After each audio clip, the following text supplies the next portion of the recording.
trustees for the Village of Burr Ridge. Our first order of business is the Pledge of Allegiance, and we have a minor problem. Gabrielle, who was supposed to lead us in the pledge, is sick tonight, but her little sister Amanda said that she would come in and take her place. Amanda's favorite school subject is gym and reading, and she's starting to learn to play lacrosse. She likes to ice skate and play the piano. So Amanda, come up and lead us in the pledge in place of your sister. I pledge allegiance to the flag of the United States of America and to the republic for which it stands, one nation, under God, indivisible, with liberty and justice for all.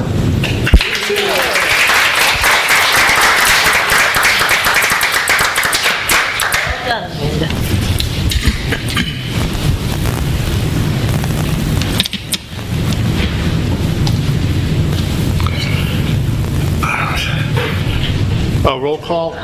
Trustee Francis. Here. Trustee Grasso. Here. Trustee Pavesa. Here. Trustee Bolus. Here. Trustee Murphy. Here. Trustee Schiappa. Here. Mayor Straub. Next order of business is audience. Anyone in the audience wish to address the board at this time? Yes. In the back. Start in the back. Come on up. Come on up, Conrad.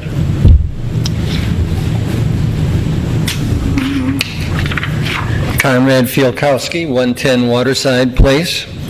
I was unable to be at the last meeting, but I did watch it on television, and I was really happy to see that the trustees are able to move forward a set of guidelines that allow them to participate in the selection of those who volunteer in the village.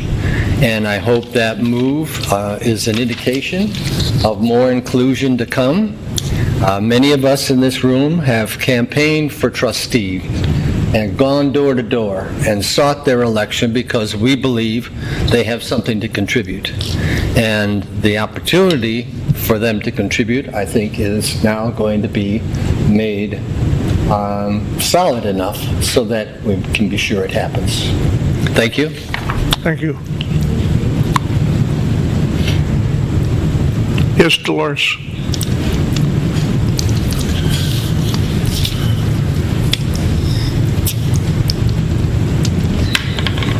Good evening. My name is Dolores Caesar.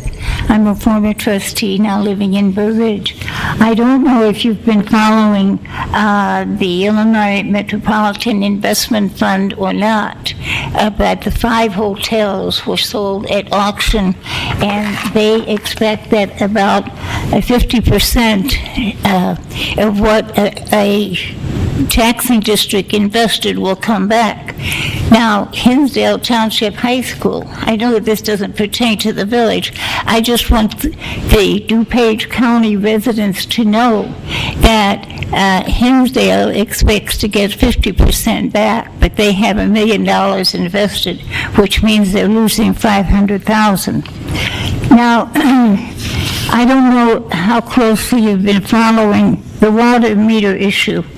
I expect some of you may have seen the cartoon that ran in the Doings about Tinley Park screwing the taxpayers.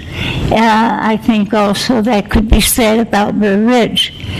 The Tinley Park's Public Works Director resigned as a result of the scandal down there, and I wonder if that correlates to the resignation of the Burr Ridge Public Works Director, Paul May. The last thing I want to mention, by the way, the Tribune has done 5 articles on this, and I copied most of them for the trustees, but this one that ran June 4th, I didn't copy this because this was just too much to do. There was an article in yesterday's Tribune. I don't know if any of you saw it or not. Aurora is having a problem with some of its digital water meters. Now, in a previous article that the Tribune ran, it said there were 12 suburbs that were using digital water meters. Burr Ridge was one of them. And in the Tribune article yesterday, it mentioned the manufacturer, which is Census. And that rang a bell with me. I thought, gee, I think Burr Ridge is using Census.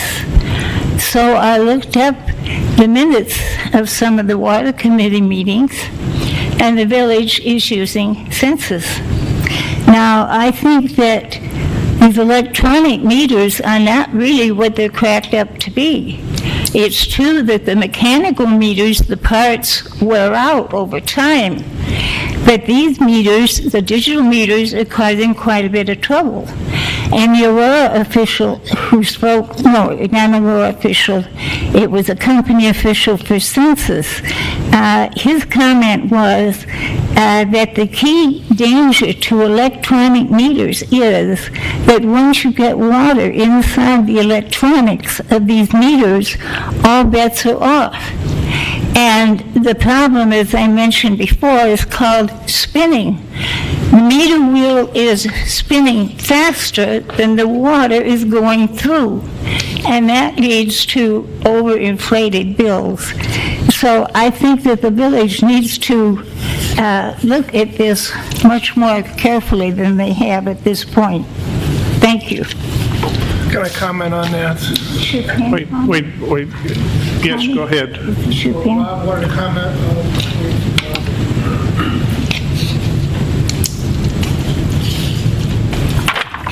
Good evening, ladies and gentlemen. My name is Bob Grella, and I'm a former trustee of the Village of Burr Ridge.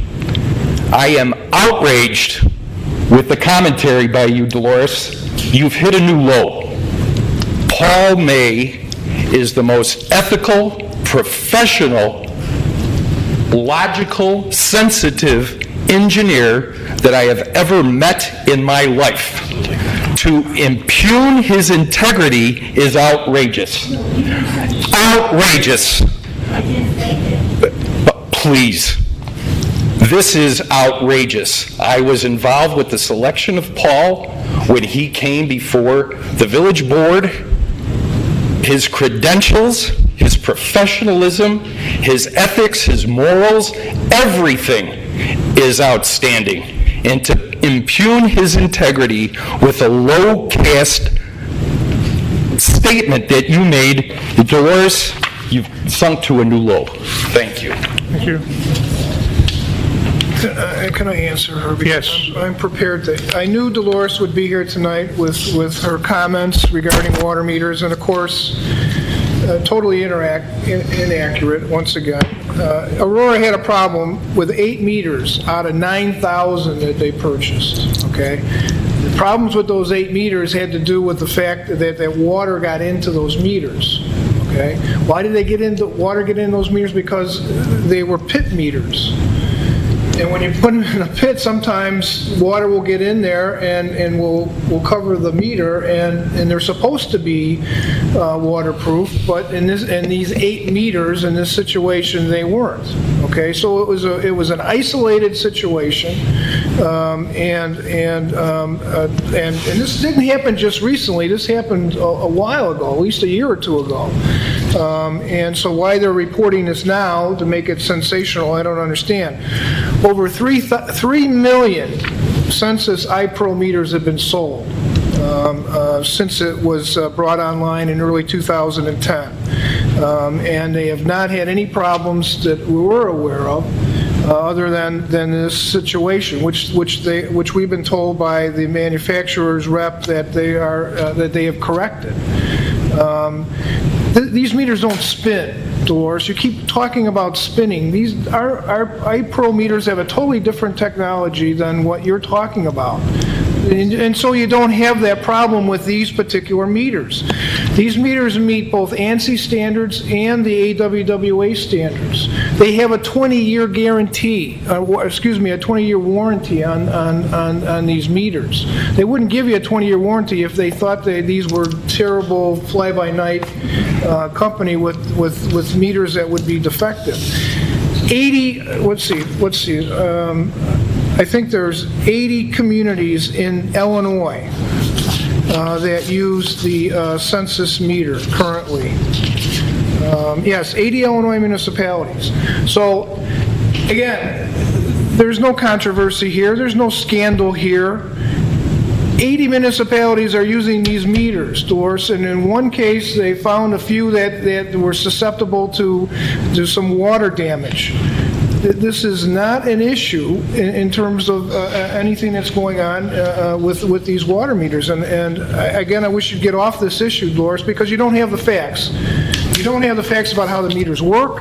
You don't have all the facts about what happened in Aurora. You don't have the facts about the type of meter that they had in Tinley Park. I wish you would just stop, because you're misleading the public when you bring these issues up. Either that or learn a little bit more about it before you start making comments. That's all I have to say. In addition, the fly-by-night meter company for Tinley Park is out of business.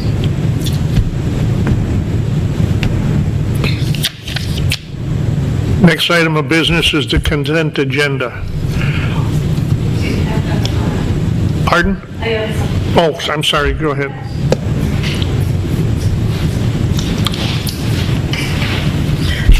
My name is Carla Van Fleet, and I'm here to represent most of the families on Woodgate Drive and County Line Road. We would like to request a sidewalk on the west side of County Line Road, going north from Woodgate Drive to Sedgley, which is 60th. Having a short sidewalk from Woodgate to Sedgley would allow our children to safely ride their bikes to Elm, KLM Park, and downtown Hinsdale. Currently, our children have to take a 30-minute bus ride to school that's only minutes away. It's very exciting to hear about the work that's being done on the east side of County Line, but still our children have to cross a busy street, go north, and then cross back again at a safer crosswalk. And I checked with the police department just to kind of get an idea of what sort of incidents and police activity happened on that busy road. And there, in the past 5 years, there's been 4 personal injury motor vehicle incidents and 794 speeding tickets issued just from Plainfield to Sedgley. So I'm hoping that this project on the west side of County Line from Woodgate to 60th could be a priority. Thank you for your time. Oh, and we also have, and this was submitted to the Pathway Commission at the last meeting, and there's signatures for most of the families who are in favor of this. Thank you. I just comment just to let the board know, especially those new board members, this issue was discussed several years ago when the decision was made to pursue the east side of County Line Road. We were also looking at a sidewalk on the west side, and the village board at that time decided not to pursue the sidewalk on the west side. I understand the residents in Woodgate were in favor today or now, but then they were back then. The residents in Burr Ridge Club, just the opposite. They were very much opposed to it. When the board looked at the costs of both sidewalks, they felt that they couldn't do both, and it was decided to extend the existing pathway that was on the east side as far north as going. So not to say that you don't have a good idea. It's a great idea. It was just, I just wanted to point out that it was discussed once before. It was decided not to pursue that. And to be honest with you, with 2 sidewalk projects that we have outstanding and we're short of funds in both of those, I think we really would need to find the financing for those 2 projects before we could even entertain a new project. I understand that. Certainly that's a pathway that I believe is in the plan. It's in the pathway plan. So if we had all the money in the world, I think, we would make that a priority. But I just let you know that I don't think that's something that's going to happen in the near future. No, I understand that, and I spoke with the Burr Ridge Club just to confirm their feelings, to see if they had changed, and they still feel strongly about not having a sidewalk in front of their property, which is fine. And what we're asking for is just from Woodgate to 60th, which is a shorter distance, and I'm sure would cost significantly less than the original proposal. Well, the major cost, unfortunately, is to get over that creek. Yes. And that's where the major cost of all that would be. But as I say, I think an excellent idea, and it's just a question of money, really, funding. Well, we're still going to continue to pursue it, of course. And then in the short term, is there a way to at least cut back all the weeds and debris? Because it's just inches away from the car. Well, that is a county right-of-way, and so the village really doesn't have any control over. I'm sorry, who does? It's a county right-of-way along Cook County. They handle both sides of County Line Road. Okay. And so it's something we'd have to talk to them about. Okay. See if they could do that. Okay. Now, do you think the residents in Woodgate would be interested in a special service area to pay for that sidewalk? What is that? It would be a tax on a property tax that would be assessed to cover the cost of a sidewalk like this? I can't speak for them on that. Okay. Well, I mean, that's just a thought. If something if they were really looking to make this happen like right away, that would be a way to make it happen. I think we need to, I'm sorry. No, you're right. I think we need to continue this conversation because it speak to the residents. Once we get village engineer on board, if we can get an estimate of what it would cost to do that, wasn't that what Paul May was doing for us? He was sort of estimating what the sidewalk would cost going over the creek, and then at least the residents would know how much it would be to see if they could. It's my understanding that the Pathway Commission heard you at the last meeting and that they were going to discuss it or continue to discuss it, so it will continue to be looked at. Okay. Well, hopefully my little Amanda won't have to take the bus every day to school. At least she could get downtown and get to the park safely before she goes to college. But thank you. Steve, is there a way, we speak about economies of scale. Is there a way to go out to bid for all the sidewalks that we're talking about, the one on 83rd, the one on the east side of County Line, and possibly doing this one on the west side of County Line and doing them all at one time with a company, and maybe they would come in at a lower bid?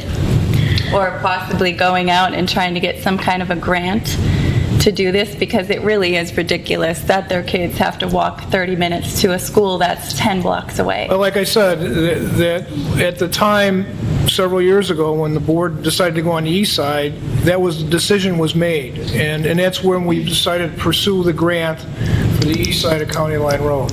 So it's not to say that we can't pursue a grant for the west side now, if that's what you decide that you would like to do.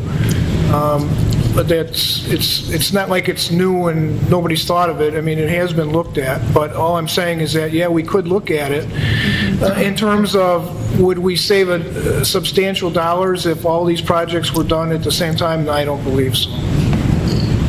I don't believe that would necessarily be the case. I think the costs associated with these sidewalks, the two that we're talking about, they're very complex projects because you're going over major creeks, and there's a lot of topography,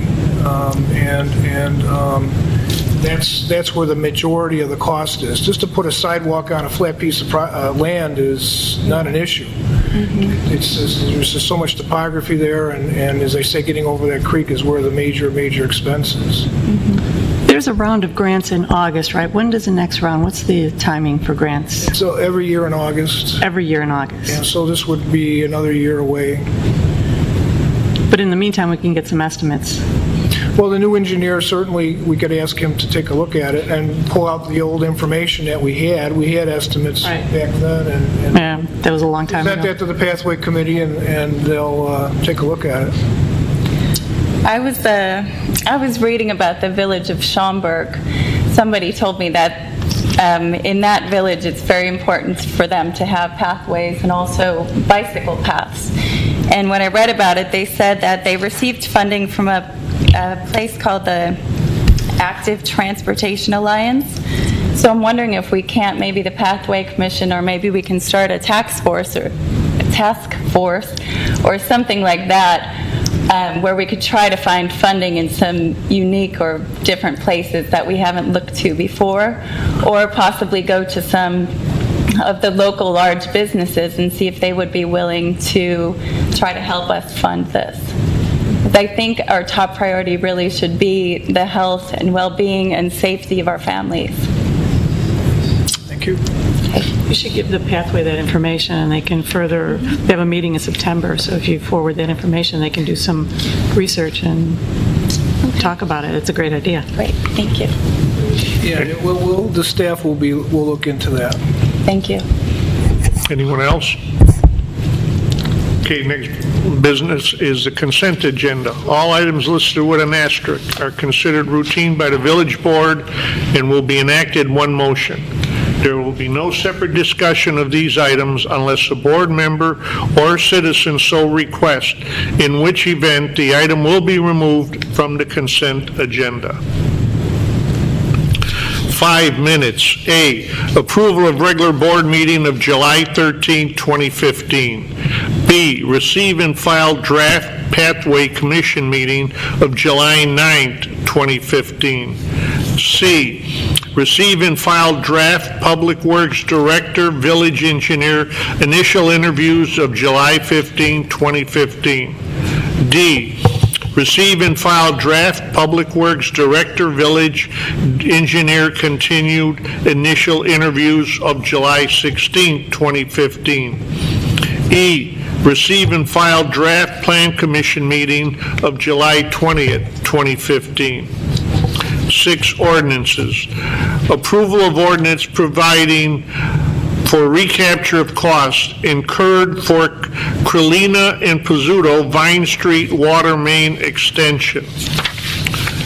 7, there are no resolutions. 8, considerations. D, approval of recommendation to approve request from Burr Ridge Community Park Foundation for placement of temporary promotional signs for their Pedal the Parks event scheduled for Sunday, September 13th, 2015. E, approval of recommendation to authorize FMLA leave of absence for police officer James Thompson. F, approval of vendor list in the amount of $154,222.89 for all funds, plus $197,831.87 for payroll, for a grand total of $352,054.76, which includes no special expenditures. At this time, I'd like a motion to approve minutes 5A, B, C, D, E, ordinances 6B, 8 considerations, D, E, and F. So moved. Second. Roll call. Trustee Francis? Yes. Trustee Grasso? Yes. Trustee Pavesa? Yes. Trustee Bolis? Yes. Trustee Murphy? Yes. Trustee Skiappa? Yes. 6-0. Okay, approved. It's 7:27. I'd like to open the public hearing for pre-annexation, the Gigovich 8S 139 Madison Street. Good evening. Yes. This is a request for pre-annexation agreement for property on Madison Street. It's 3 lots south of 72nd Street on the east side of Madison Street. The property is not contiguous to the village limits, but it is contiguous to a village water main on on Madison Street. The property owner is getting ready to rebuild a house on the property, and they want to be able to connect that house to the village water main. In order to do that, they need to enter into a pre-annexation agreement, which stipulates that the village allows them to connect to our water system, and in exchange, they agree to annex as soon as they become contiguous to the village limits. If the property were already contiguous to the village limits, we would just proceed with annexation at this time, and that would give them the right to connect to the water main. And that is, I'd be happy to answer any questions regarding the pre-annexation agreement. Any questions? Yes. I noticed the agreement is only for a 20-year period. At that time, That means that we can charge a different amount for the water that they would be taking, or what other events could take place in 20 years? It doesn't change our water rate. We'll charge a non-resident rate from the beginning, which I believe is double the normal rate. But then they won't have to, they would not have to annex then after that point, even if they do become contiguous? They're not contiguous, they legally cannot annex, so I suppose... So is this something that then in 10 years or 15 years you might revisit, hoping to extend it, the agreement? It's possible. Okay, thank you. And they would want to annex immediately, just to save on the water costs. Sure. Right. Anyone else have any comments on the pre-annexation agreement?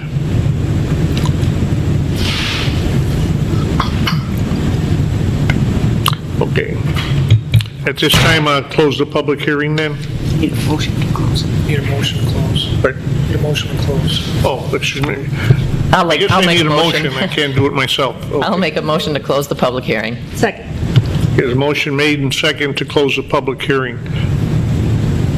Take roll. Trustee Grasso? Yes. Trustee Bolus? Yes. Trustee Murphy? Yes. Trustee Skiappa? Yes. Trustee Francis? Yes. Trustee Pavesa? Yes. Okay, public hearing is closed. Ordinance 6A, it's consideration of approval over an ordinance authorizing the pre-annexation agreement at Gutovich 8S 139 Madison Street. Any comments? I'd like to make a motion to approve the ordinance authorizing pre-annexation. Have a second? Second. Second. Roll call. Trustee Grasso? Yes. Trustee Bolus? Yes. Trustee Murphy? Yes. Trustee Skiappa? Yes. Trustee Francis? Yes. Trustee Pavesa? Yes. 6-0. Okay, motion approved.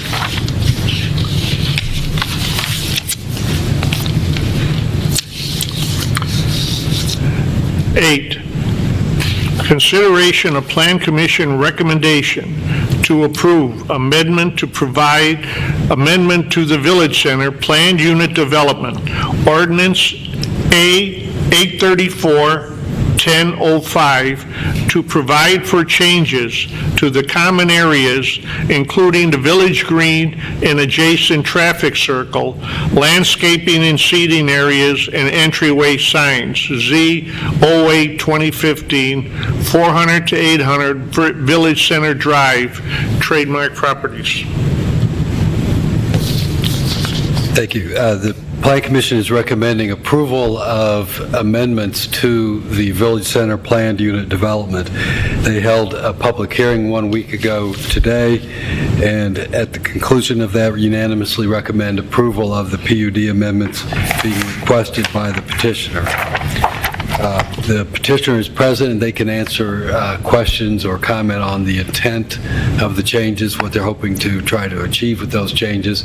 I'll just briefly go over the changes that required a PUD amendment and just a broad outline of what those changes are that have been recommended by the Plan Commission. First, in terms of landscape and hardscape, the petitioner is proposing changes to the Village Green area that include the extension of the Village Green to add 2,000 square feet to the Village Green, and the construction of a fireplace pavilion at the south end of the Village Green, and a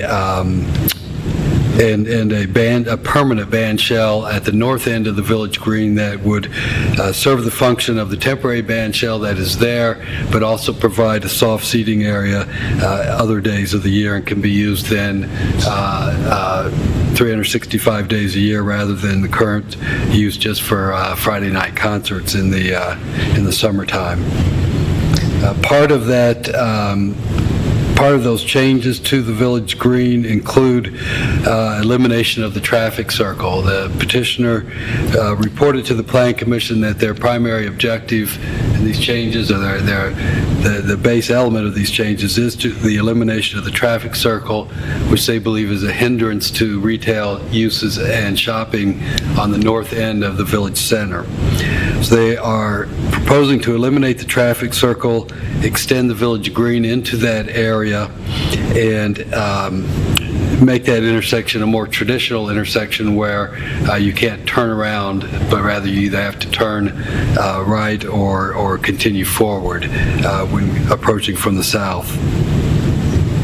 I should also mention that the village traffic consultant reviewed the changes and was supportive of the agreements, supportive of the changes, finding that they do, that the geometrics of the intersection will work and will function properly. The petitioner also reported to the Plan Commission that a secondary purpose of the changes was to provide a separated valet parking drop-off area for Topaz Restaurant.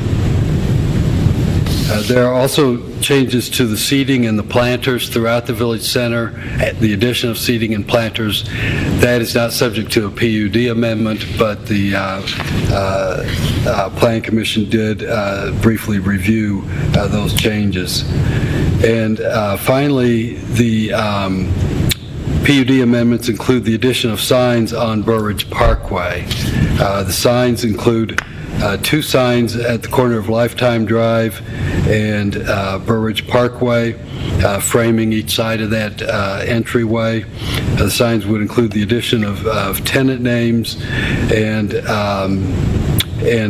Burridge Village Center signs.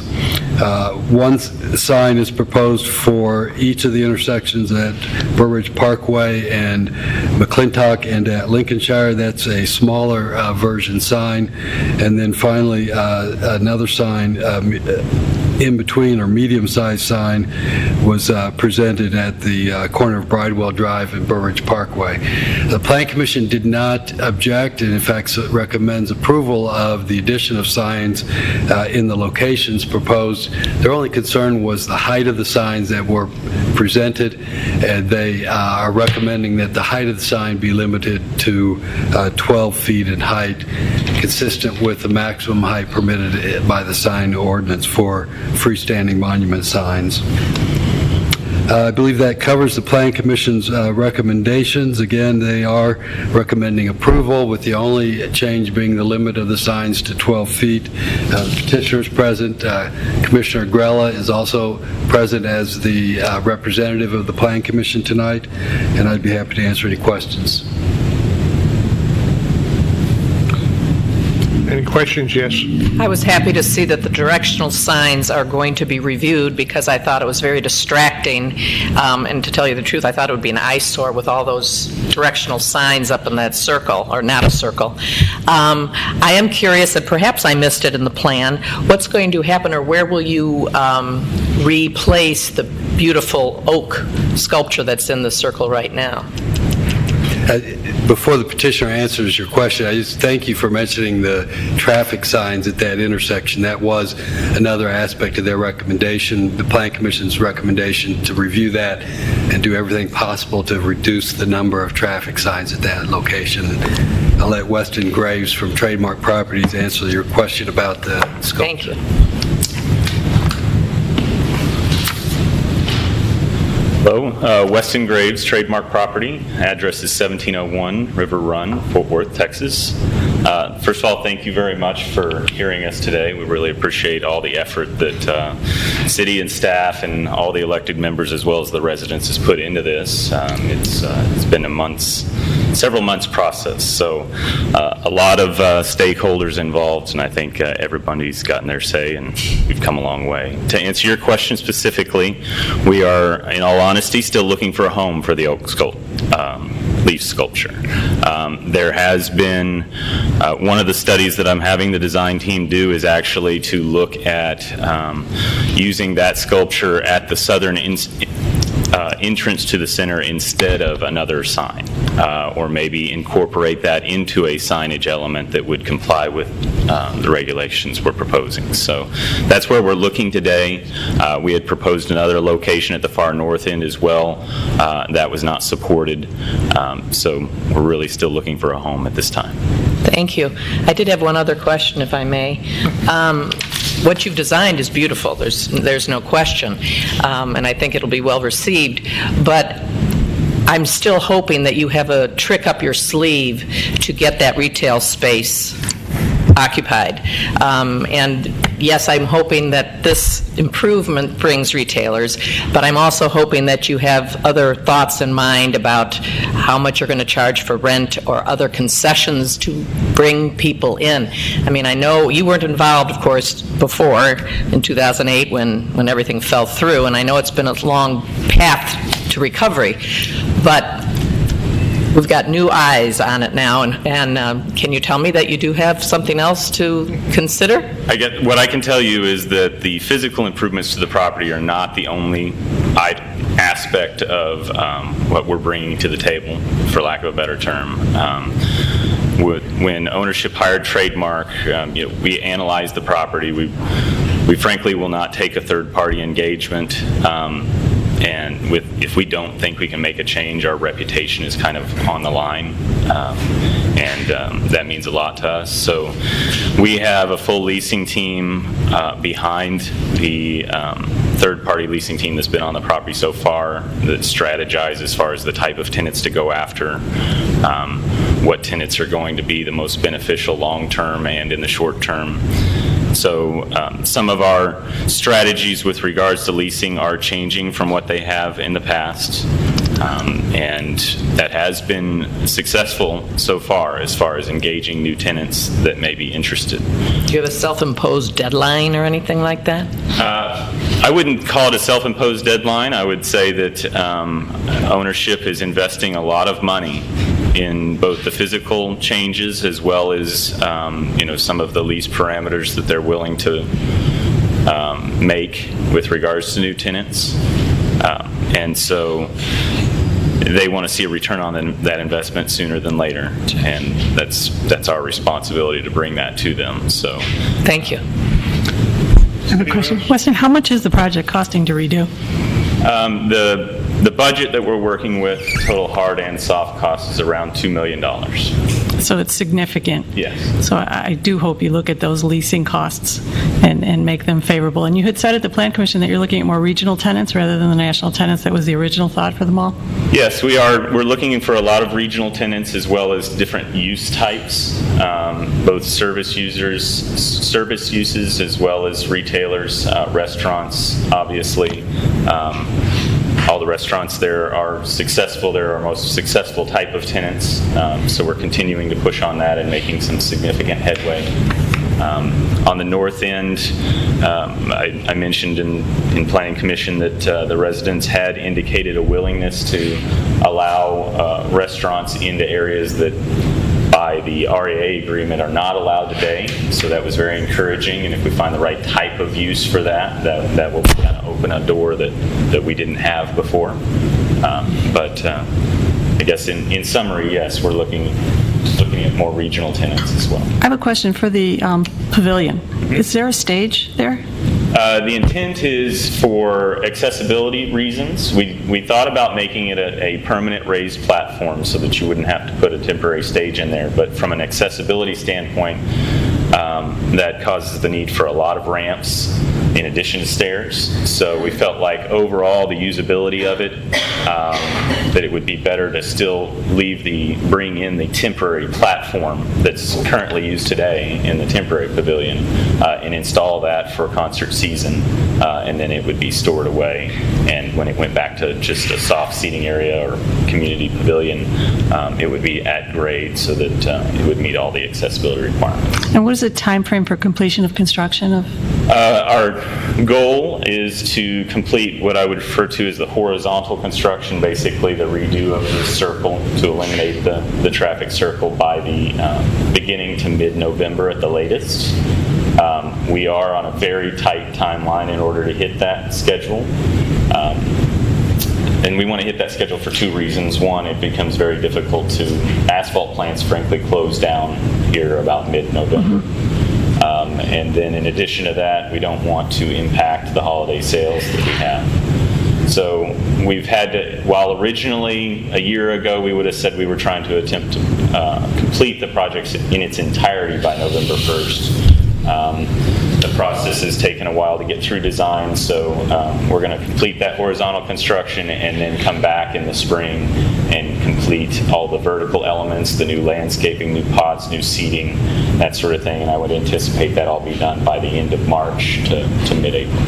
Okay. At the Plan Commission, it was brought up that the valet lane there at Topaz, and I believe it was Commissioner Broline that brought it up, if there's more than 3 cars in that lane, it will back up the traffic. Have you given any consideration as how to avoid that since then, or? We have. We engaged the engineers over the last week to look at that again, as well as the signage that was just discussed a few minutes ago. And we've come up with a plan that I just tentatively showed Doug today to see if it was a direction that we should continue to go that does provide a little bit more stacking on the circle. It widens the other side of the circle so that a car could pull in there as well. So I think that may get us up to potentially 5 cars total, but hopefully we're so busy and that's not enough either, but we'll figure that out. Those are good problems to have. I have a young resident comment. I was doing some seminars with 12-year-olds this past week, and I was telling them about the plans of the Village Center. They were really excited that they can go and see, but it was, the furniture's movable, and it's like, yes. Oh, we can go sit there and not have to buy anything? and then their other comment was, could you please put a Dairy Queen in? Dairy Queen. I'll have to tell leasing about that one. I don't know if they've thought about it here. But I think it should look great, and hopefully it will be successful, and you'll get new tenants, because that is the key. Yes. Yes, Guy? I just have one more thing. I was wondering if there should also be a valet drop-off lane in front of Kohler, since you're doing the project right now in anticipation of whatever, either overflow from Topaz or people could use it going to Kohler, whatever, just for symmetry. But well, the additional stacking area that I referred to is directly in front of Kohler, so management can watch the situation over time, and if they felt like it would be more beneficial to have a second valet stop over there that was either for Kohler or possibly just run by the development itself, we could look at doing that. So that it provides some extra flexibility that we can utilize and just determine over the long term what's the best. Okay. I think if you were going to have a valet service in front of Kohler for Topaz, you'd have to consult Kohler on that and get their approval. I have a few comments, some questions, and then some additional comments. So, first of all, I want to commend Trademark for their presentations and for listening to the members of the Economic Development Committee, the members of the Plan Commission, but most of all for listening to the residents who spoke out at those meetings, at the public hearings, and the residents you also spoke to at the various homeowners association meetings. And I appreciate you listening to them, because this plan has evolved significantly from when it was first conceived, and I appreciate you taking into the opinions of the residents. Also, I want to commend RTKL for another fantastic presentation. They've been top-notch since day one, and again, another fine job by RTKL, and I'm glad you continued on with them. A couple of questions. They may have been asked previously at one of the meetings, but I may have missed it, but I want to ask it quickly if I could. And when would the fire pit operate? 24 hours a day, 7 days a week, 365, or? We anticipate 365. We don't anticipate 24 hours a day. It would be closed down when the shops close down and when the green closes down. Okay. 9 or 10. You had mentioned the capacity of the Topaz slip lane as approximately 3 cars. Mm-hmm. If it could be 3 cars, that would be great. That's 3 cars more than you said that we have now. Right. That would be outstanding. So 3 cars, I think, is a minimum. I appreciate that. What becomes of the seating and the planters and the flower pots in the wintertime? You know, that's a design challenge in any northern climate. Yes. Where you have outdoor centers, and you know, we continually look for ways and means, and frankly, if we had the crystal ball and could figure it out, we would just take it everywhere up north and implement it. But The fact of the matter is that as far as the pots and the planters and that sort of things goes, landscape is landscape. The landscape that'll be installed at the time will be seasonal, so we're not going to have dead-looking pots or anything like that. That's not that would kind of defeat the entire purpose. Well, my concern is that they become ashtrays or become trash receptacles. Right, yes. When they don't have flowers in them. Right. So it's all about picking the right types of landscape at those seasonal times to make sure they're still full of vegetation so that people don't use them that way. Okay, or maybe Christmas decorations in the wintertime or something. Right. Okay, very good. So there's some thought that's going to be done about that. Yeah, That's absolutely. So, okay. No, I support the landscaping changes, the planters, the flower pots, the chairs. The temporary ban shell, that was discussed, and what might become of that, and if there could be a use found for that. Yes. We have brand new. Yeah, we have not on our end discussed what could be used, what the temporary ban shell could be used for. I know that, and we spent what, $9,000 for that a few years ago. We'd probably sell it, So okay, that's fine. unless the Park District would like it. Okay, I don't know. We'll sell it to them. So the traffic circle, the removal of that, I know some residents were against that, some were for it. I personally, I could go either way on that, but I support the valet slip lane, because I'll tell you what, I won't go down to the end of the mall on a Friday or Saturday night or Sunday night between 5:30 and 9 p.m. because I know I'm going to get stuck behind a car, dropping off for valet or getting picked up for valet. I get stuck and I have to wait.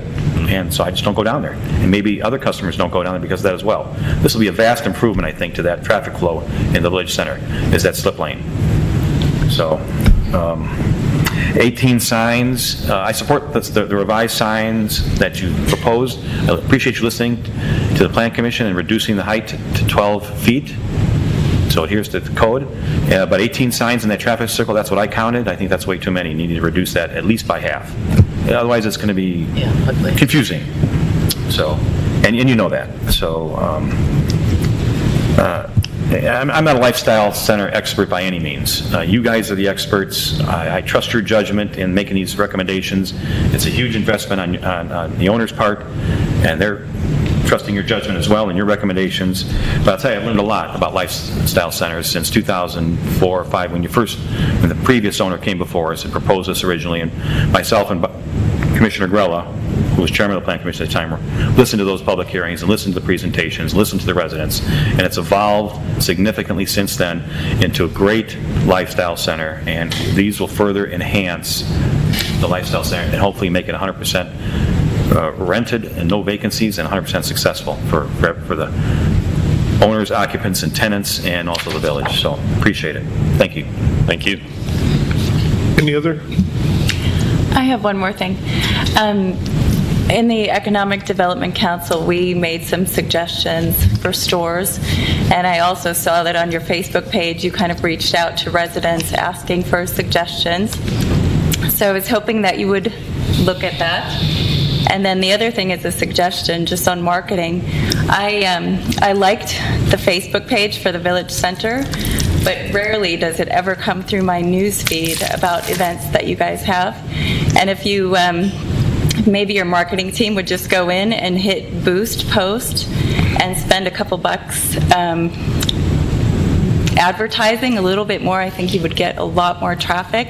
So I think the things you're doing with the yoga on the green and the concerts and everything is really exciting and fun and a great way to bring the residents together. But I think a lot of times people just don't know about it. I will definitely mention that to Christina. It's beyond my knowledge base, but we're certainly very happy to have Christina on staff now as a full-time marketing person for the property. That was another major move that we said was a requirement if we came on board. So she's made a lot of headway, and she'll continue to make more. Thank you.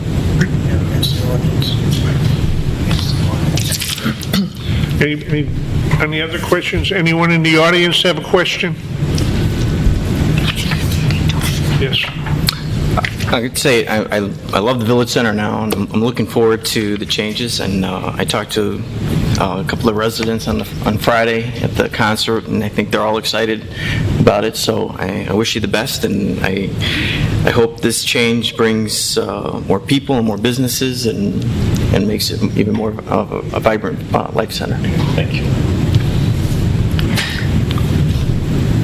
Does Commissioner Grella have anything? Pardon? Commissioner Grella have anything to? Anybody have anything else to say? If not, Grella? Was there any questions of Bob? Any questions? We don't need, we always like to hear from Bob Grella, but would you like to speak?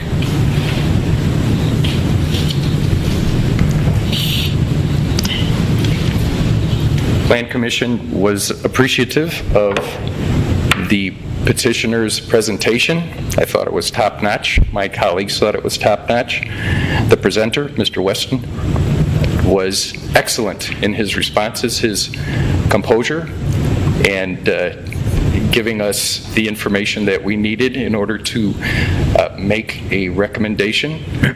Glad that we heard from the Condo Association president, who was extremely satisfied and made a recommendation not once, not twice, but 3 times to the Plan Commission for recommendation to the village board. Issues that did come up by the Plan Commission members were the need or the necessity for the fireplace. That was one. The removal of the turnaround. Those were probably the 2 issues that were discussed the most. But at the same token, I think we took a step back and said that if this same presentation was given to us 11 years ago, 10 or 11 years ago, how would we look at it? And quite frankly, I think we all said we probably would have accepted it. You know, I think just out of use, we've been accustomed to the current configuration, and now it's going to be eliminated, and we'll have to get used to the next configuration. I think universally, all of the members did wish the Village Center the absolute best of luck, and hopefully that, you know, this Plan B will be the final plan rather than the need for a Plan C, D, or anything else. Let's hope that this is truly the restart that the Village Center needs in order to be totally successful. That's it. If anyone has questions, I'd be more than happy to respond. If not, thank you very much for letting me take the podium. Thank you. Thank you.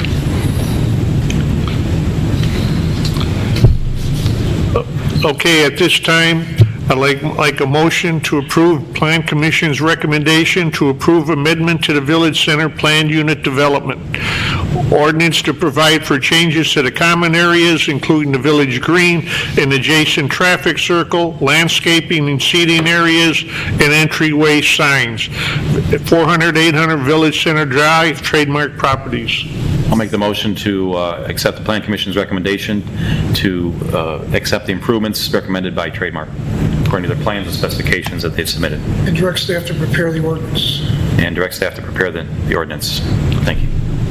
I'll second. And second. And with the conditions. Okay. Okay, roll call. Trustee Francis? Yes. Trustee Grasso? Yes. Trustee Pavesa? Yes. Trustee Bolas? Yes. Trustee Murphy? Yes. Trustee Schiappa? Yes. Okay, motion passes. 8B, consideration of Pathway Commission recommendation to proceed with the County Line Road sidewalk, east side, Longwood Drive to Catherine Legge Park. Thank you. The Pathway Commission held another public hearing for the County Line Road sidewalk, the east side of County Line Road from Long Common to Catherine Legge Park. They held that public hearing on July 9th, and at the conclusion, they do recommend that the village proceed with the project. However, they also agree that additional application for additional grant funding is warranted given the high cost of the latest engineer's estimate. This project has not gone out to bid. It's our understanding the grant funding will be available next year's, the existing grant funding that we have.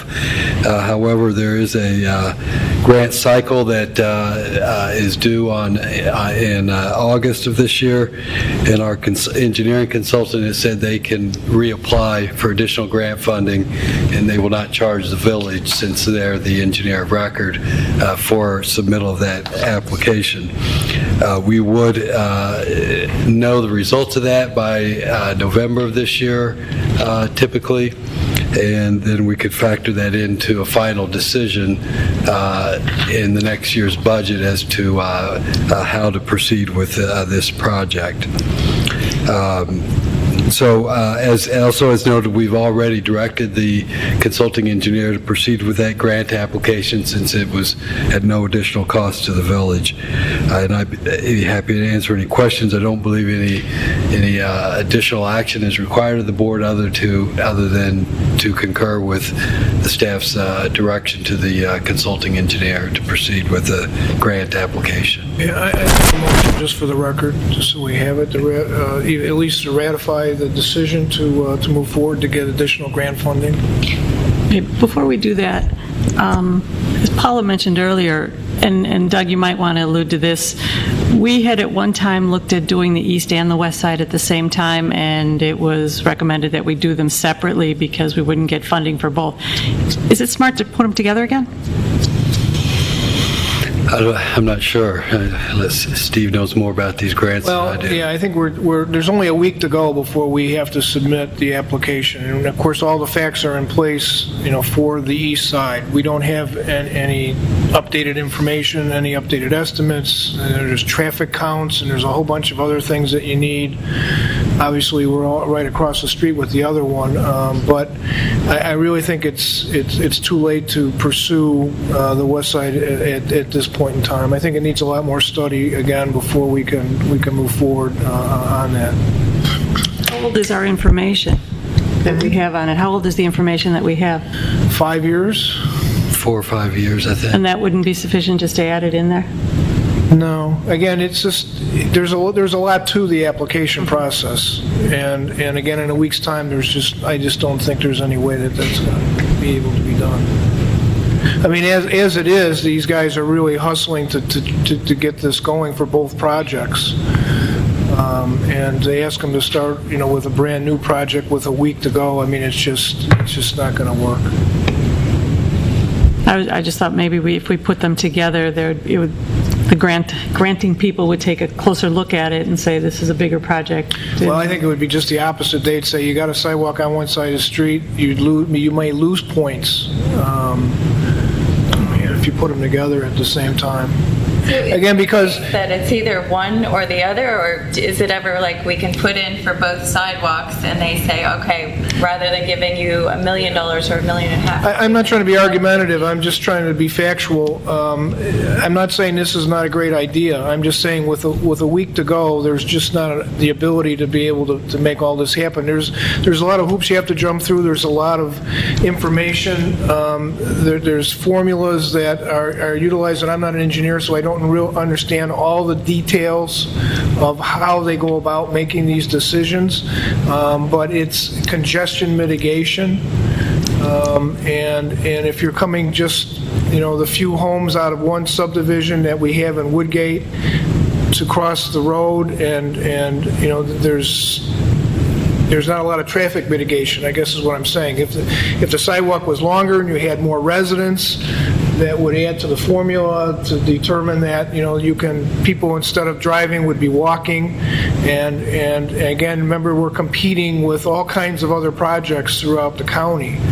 And so I'm just simply saying that I think at this late date, it's just not possible to move forward. It's not to say we can't do it next year.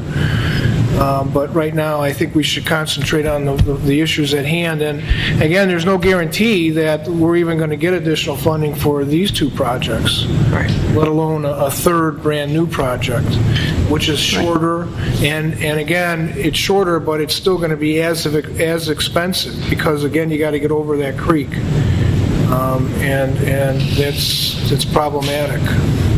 So You said that the grant cycle was every August. There's different types of grants out there, correct? Well, the grant that we're talking about, the STP grant, is once a year in August. Yeah, that's what I couldn't remember. Now, I know the state doesn't have any money, so we can forget about the state grants. This is a federal grant the state administers. And this other idea that you had, we'll have to look into that, but obviously we're not going to be able to, we'll find out if there's a different cycle for that and that we could pursue that at another time. Steve, wasn't there, my recollection is there was another grant we applied for both these projects and we got turned down. No, I don't think it was. CMAP or something? No, that wasn't this one. Okay. Not these. You might have been thinking of the ITEP grant that we were trying to get on the other side of County Line Road. To do south frontage, right? Right, but that was an ITEP grant, but that's a transportation enhancement grant. That wouldn't apply in this case. Since County Line Road is a county, funded street, did they ever help out with putting sidewalks? They have absolutely no money.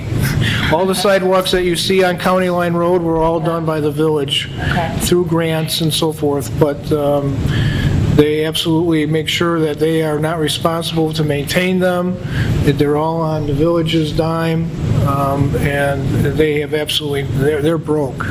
Okay. Well, I think the first step that we need to do, and Diane alluded to this as well, is we need to get an estimate for the west side, and then once we have that, we can try to move forward with getting funding one way or another, either through a grant or a corporate sponsor or the village, or a combination of those things. We would need to spend money on engineering as well to help apply for the grant, correct? Right. Yes. Yes, so that we have to commit money for that. Anyone else? I'd be remiss if I didn't mention that I did get a call today from Karen Muehlhausen, who lives on Woodgate, and she had voiced her opposition in the past to this sidewalk, and she wanted to be on record that she is still opposed to sidewalk on either side of the street. Her concern is aesthetics and the loss of trees and brush and so forth, but more importantly, she has perceived concerns regarding stormwater issues. That is the 63rd Street ditch that runs across there, and she feels that if a culvert's put in, that it may restrict the flows, and she has lots of concerns about that, and I just point out that she couldn't make it tonight, but I did say that I would mention that she continues to be opposed to the sidewalks. I think we need to keep the conversation going and find possible ways to take care of this, because it's not pedestrian traffic. This is kids now who can walk to school. Would you say a motion for? We need just a motion to ratify the staff's recommendation to direct our consultant to seek additional grant funding. So moved. Second.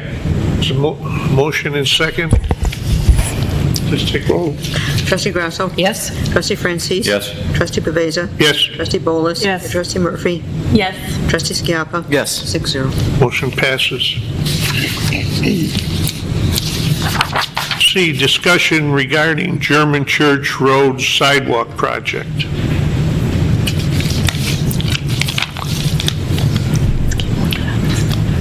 This is just an update for the village board. As you're all aware, for the village board as well as the public.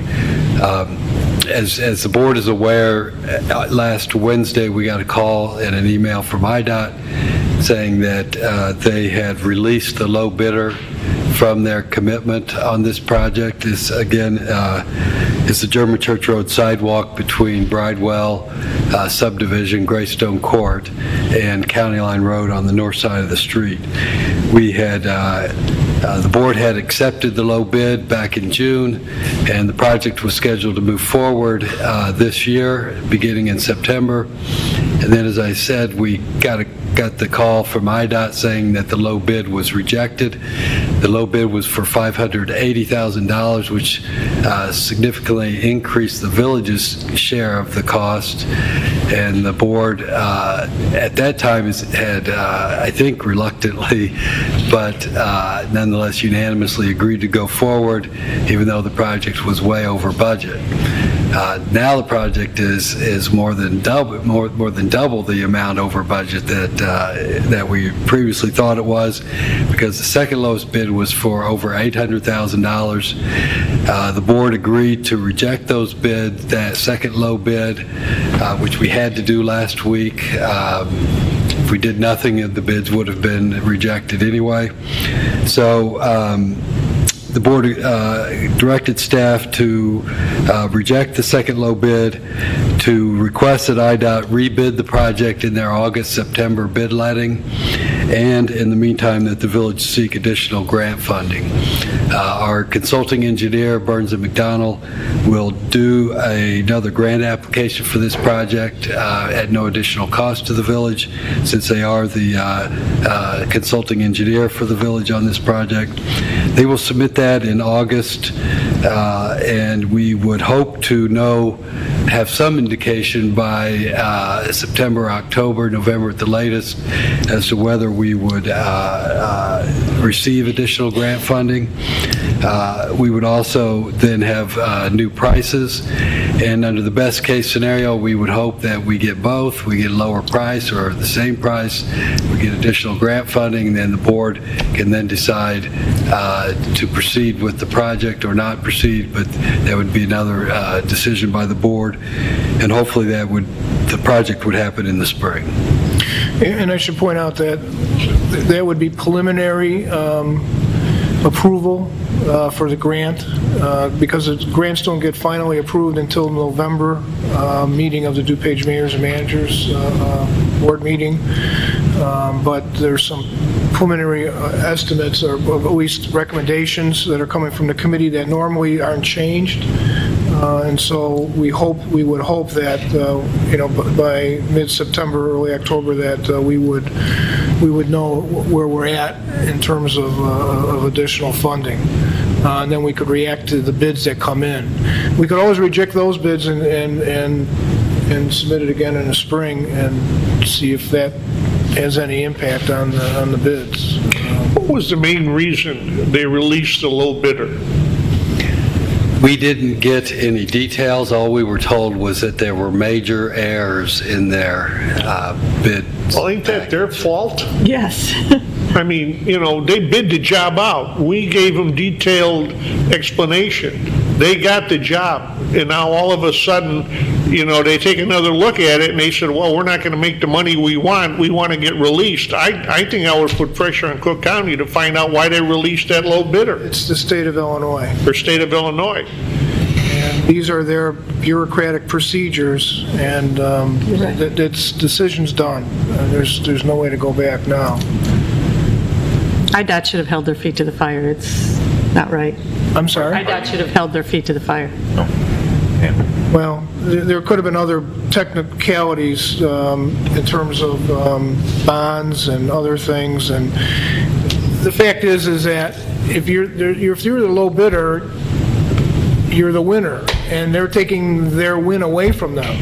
See, and they don't look at it like we're looking at it, like we lose these guys. And so they've got a procedure that basically they have to follow in all cases.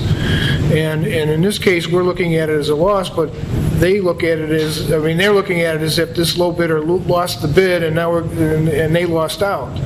So they look at it as if they're being penalized. Well, in this case, it looks like we're being penalized. But again, they've got to follow the rules. Well, I understand that, but IDOT screens these bidders.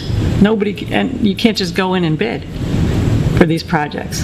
They're pre-qualified, there's no question. So I really think they should have held them. The reason I would want to follow up on it, if we wanted to go ahead with this project, it's going to cost us another $300,000. Well, you never know what the next set of bids will come in. You know, there may be a contractor that'll say, you know what, we can do this, and we want this project. It'll be first thing out of the box in the spring, and we're willing to do it for a certain amount of money. Will we get that same number again? Possibly not, but I think it'll be lower than the second low bid. I'm hopeful. And so with that, plus the possibility of additional grant funding, I think it's worth continuing to pursue. There's no question. Yeah, that's also a question of safety along there. Well, again, a project that everybody wants to have happen is just, again, trying to find the funding to make it happen, and we're hopeful that we'll make that happen. Yes, anyone in the audience? Yes.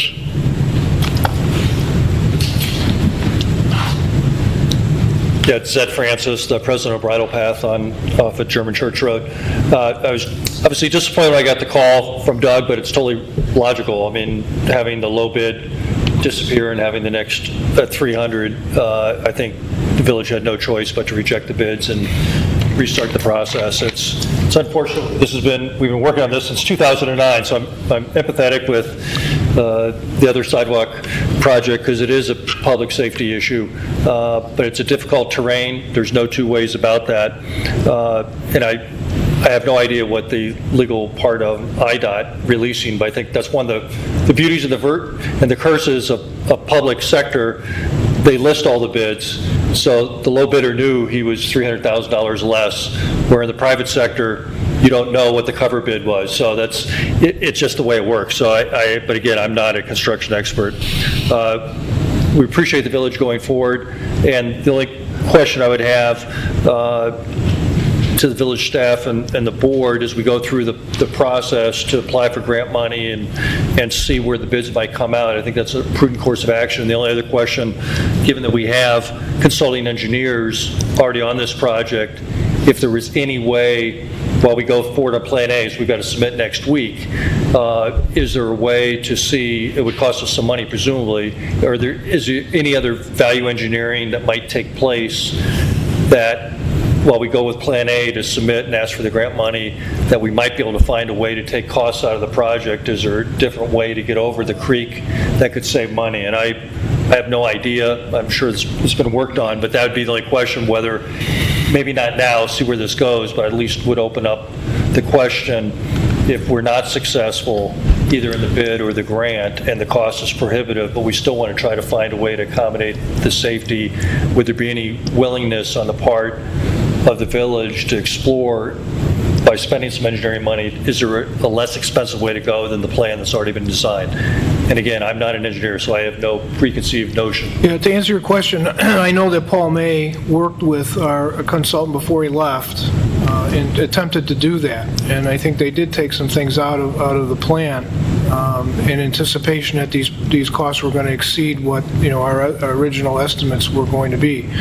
So what I would think is that we would rebid this again in September. If we have to reject the bids at that time, our new engineer will be on board, and before it gets rebid in the spring, we would take another look at it at that point.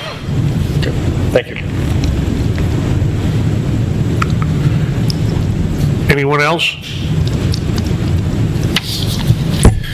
So here again, I would just ask for ratification of the staff's recommendation to direct us to have our consultant seek additional grant funding and to direct the IDOT to rebid the project at their September letting. So moved. Second.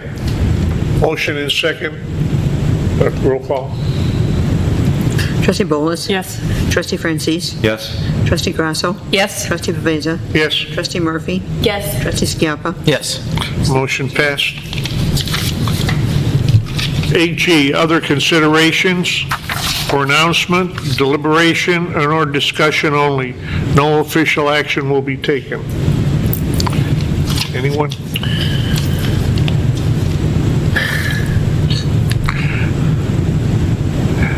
Anyone in the audience? Yes, Dolores.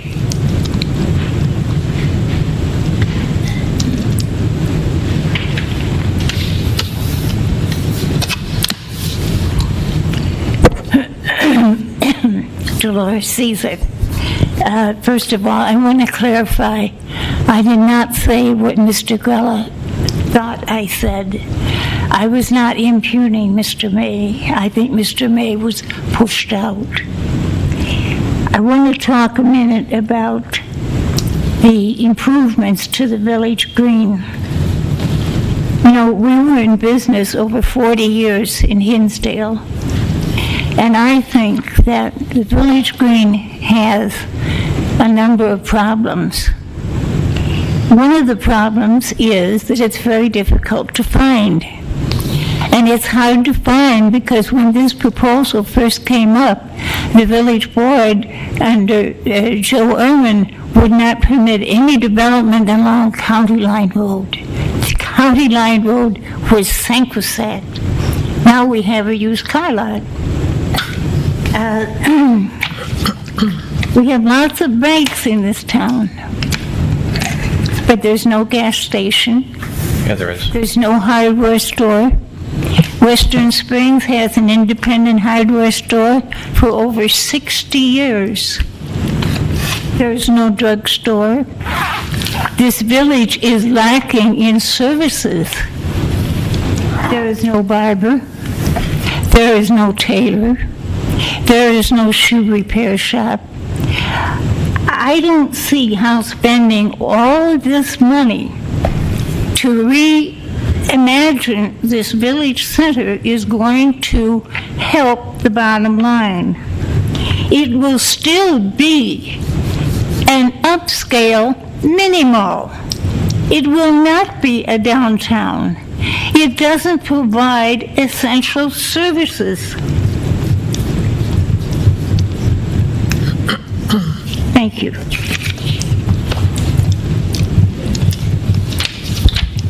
Anybody else?